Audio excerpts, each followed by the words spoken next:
Le caractère extraverti de l'économie congolaise reste encore la raison principale qu'évoquent beaucoup des cambistes notamment pour justifier l'instabilité du taux d'échange. Albert Mbayo, leur président à Lubumbashi, parle aussi du statu quo quant aux mesures que le gouvernement avait annoncées pour valoriser le franc congolais. C'est à l'image de la lutte contre l'affichage informel du taux.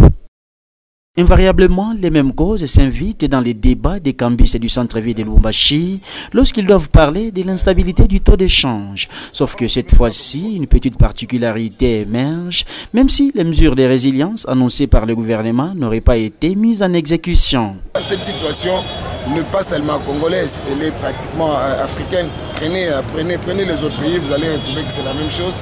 Donc nous avons tendance à tout prendre de l'extérieur, que nous attendons la monnaie étrangère pour avoir un matelas financier au niveau de nos banques.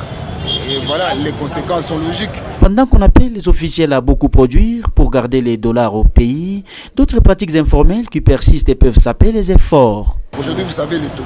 Et je vous dis, les taux, ce n'est pas 270, vous savez, le marché noir. Je vais vous scandaliser, c'est 265. Mais vous allez vous rendre compte que dès que vous êtes sur Tabora, un argument là, permettez-moi, un cabiniste qui n'est pas cambiste, il écrit 281. Allez-y, je peux vous donner un billet ici.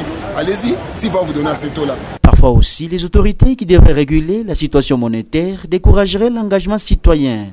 Et quand Albert Mbayo tente d'évoquer la question, très vite la déception s'affiche sur son visage. L'autorité régulateur en la matière ne nous facilite pas la tâche. Nous avons été voir le procureur, nous avons été en justice contre cette pratique qui est prohibée, qui est une infraction des droits communs, l'affichage des taux qui est l'apanage de la Banque centrale et des maisons à griller. Et ils nous ont promis de nous accompagner.